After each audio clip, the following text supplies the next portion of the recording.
Hey guys, welcome back to my channel. तो आज है 10 नवंबर। तो आज का ब्लॉग हम यहीं शुरू करेंगे कॉलेज से। और आज भी मैं पोस्टेड हूँ कंजर्वेटिव डिपार्टमेंट में। इंटर्नशिप का भी यहाँ पे 10वां दिन चल रहा होगा कंजर्वेटिव डिपार्टमेंट का। और अभी जस्ट आया हूँ। आने के बाद अभी आवाज़ मेरे ओपीडी फिर से है, तो ओपीडी भी मैं जाऊँगा, दिखाऊँगा आपको। ट्राई करूँगा कि कोई स्पेशल केस आए तो आपको शेयर करूँ। तो चलते हैं।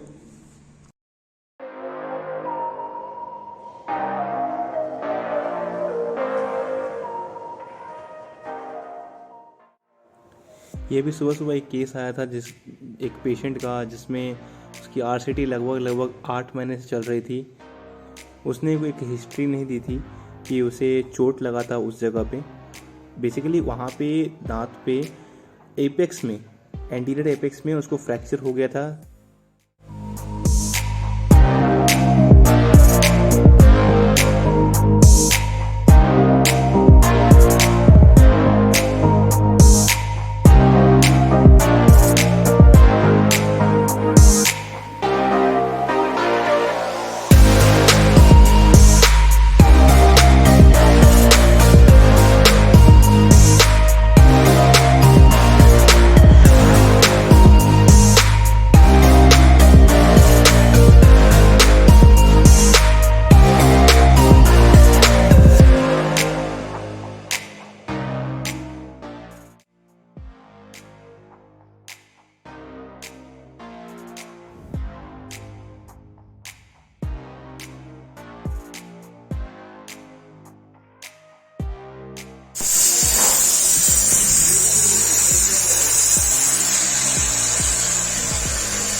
भाई तुझे मिठाई ऑफर कर रहा हूँ।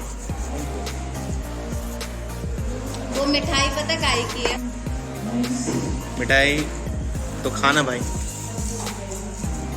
पहले खाना खा लो, फिर मिठाई खाना। नहीं, पहले मिठाई खाएगा तू। ऐसा क्यों? हाँ, उसके लड़ाई हो रही है भाई कॉलेज में। वो एक मिठाई बच्ची तेरे लिए बचा के रखी मैंने। धन्यवाद। मैं पेशेंट करके आदत मर गई। शांति के लिए बोल रहा हूँ। कितने पेशेंट कर लिया? अरे एक ही किया, 2.5 घंटे से वही कर रहा हूँ। एक ही करा आंटी का अभी। वो तुम्हारा आवाज आ रहा है उसमें। ये चिपक तो लिया पीछे से। हाँ, उधर देखा ना। इससे लगता है अच्छा नहीं लग रहा। ये गाइस, अभी जस्ट एक पेशेंट था और उसका 4/8 में केरीज थी, उसको पेन था। बट जब हमने चेक किया तो उसके पास सबसे बड़ी बात जो निकली थी वो था कि उसको वाइट लीजन्स थे, बायलेटरल भी थे। और बेसिकली हमने उसको पूछा भी। बेसिकली वाइट लीजन्स जो होते हैं हमारे के मुंह में, जो लीजन्स होते हैं वो बेसिकली कंडीशनल भी हो सकते हैं, सिस्टमिक कंडीशन से होते हैं, डायबिटीज़ वगैरह, या फिर बहुत सारे सिस्टमिक कंडीशंस होते हैं उससे हो जाते हैं, इरिटेशन से होता है, और बहुत सारे रीजन्स होते हैं, गुटखा पान तंबाकू खाने से होता है। बट उनके पास ऐसी कोई हिस्ट्री थी नहीं, तो हमने भी देख के बस चेकअप करके छोड़ दिया था। वो केस था अभी, तो मेरे को लगा थोड़ा बहुत इन्फॉर्मेशन आपको पास कर दूँ कि एक्जैक्टली मतलब आपके मुँह में इस तरह के लीजन्स दिख रहे हैं, तो फिर चलो जाके चेक करा लो और जानो इस चीज़ के बारे में। और जहाँ तक बात, तो अभी मैं शायद कुछ जो मेरे कमेंट्स में सब्सक्राइबर्स ने कुछ क्वेश्चंस डाले थे उसके आंसर पूरे करूँगा, और उसके साथ ही ब्लॉग ख़त्म होगा आज का। ये पूरा का पूरा बुलेट अड्डा हो गया है। एक हिमालयन, एक क्लासिक, एक पूरी बुलेट अड्डा हो रखा है पूरा। Royal Enfield gang. अभी फ़िलहाल मैं घर पे आ चुका हूँ और अभी जस्ट पहुँचा ही हूँ। तो मैंने लास्ट टाइम कहा था कि मैं अभी सारे क्वेश्चंस का आंसर करूँगा जो मुझे कमेंट्स में सब्सक्राइबर्स द्वारा पूछे गए हैं। तो सबसे पहले क्वेश्चंस ये आए थे कि क्या बीडीएस में स्कोप है।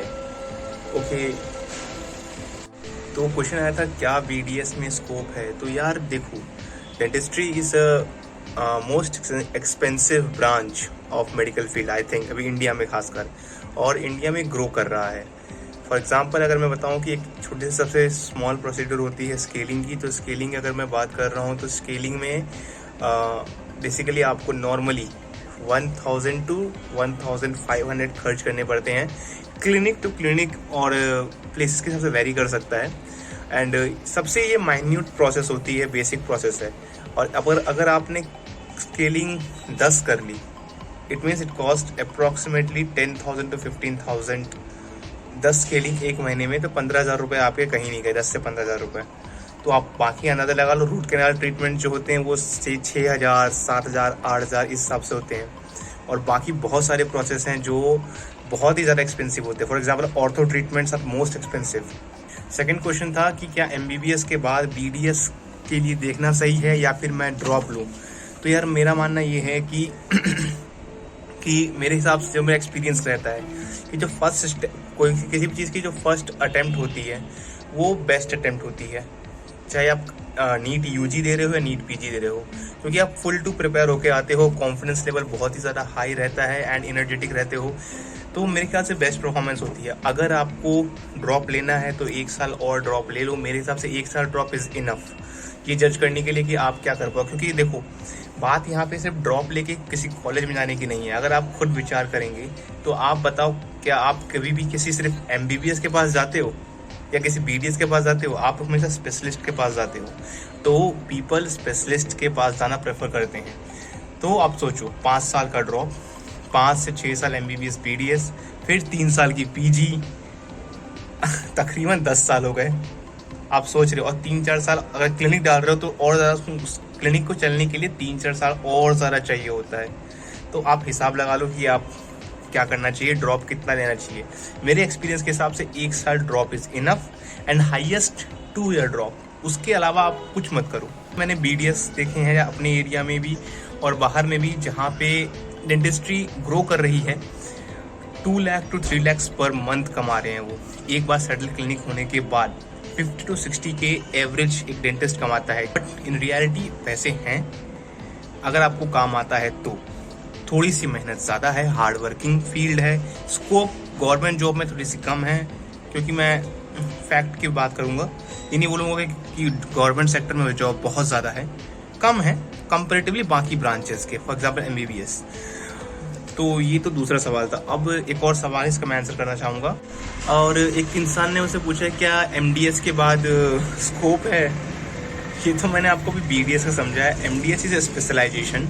जिस ब्रांच में आप स्पेशलाइजेशन करते हो उसका स्कोप तो होगा ही। For example the best branch of dentistry PG के लिए आपको orthodontics, prosthodontics and oral surgery है। और उसके बाद अगर आप करना चाहो तो endo is the bread and butter of dentistry, सीधे मैं बोलूँगा एक वर्ड में। तो अगर आपको सिर्फ डेंटिस्ट्री करनी है तो आप प्रोस्थो इंडो की तरफ जाइए। अगर आपको कुछ हट के अलग करना है तो आप ऑर्थो या फिर ओरल सर्जरी ले सकते हैं। डेंटिस्ट्स आर नॉट डॉक्टर्स। अरे यार, गवर्नमेंट ने हमें सर्टिफिकेट दे दिया है, MBBS के 70% सिलेबस ख़त्म कर देते हैं, इमरजेंसीज हैंडल कर पाते हैं, सर्जरीज कर देते हैं। इतने सारे चीज़ों के बाद भी अगर आप ये बोलोगे ना तो ये सही नहीं होता। Dentists are doctors, yes they are. बाकी तो आपकी इच्छा है, मानना है नहीं मानो, या मानना है तो मान लो, नहीं मानना नहीं मान लो। भगवान भी किसी के लिए है, किसी के लिए नहीं है। इस पे तो आपकी राय को मैं चेंज नहीं कर सकता। तो आज के लिए बस इतना ही था। कुछ क्वेश्चंस के आंसर्स थे या कुछ एक्सप्लेनेशंस थे। तो आज का व्लॉग मैं यही ख़त्म करता हूँ। नेक्स्ट व्लॉग कुछ दिन बाद बिल्कुल। और चैनल पे नए हो तो प्लीज़ सब्सक्राइब कर दो, और अच्छा लगा वीडियो तो शेयर करना, लाइक करना और कमेंट करना, और भी क्वेश्चंस डालना। मैं ऐसे ही अगले वीडियो में जो मेरे को क्वेश्चंस आएंगे तो मैं डिस्कस करने की कोशिश करूँगा। Thank you so much for watching my video, और बहुत सारा प्यार दे रहे हो, ऐसे ही देते रहना। और प्लीज़ जल्दी करके 1K कर दो मुझे।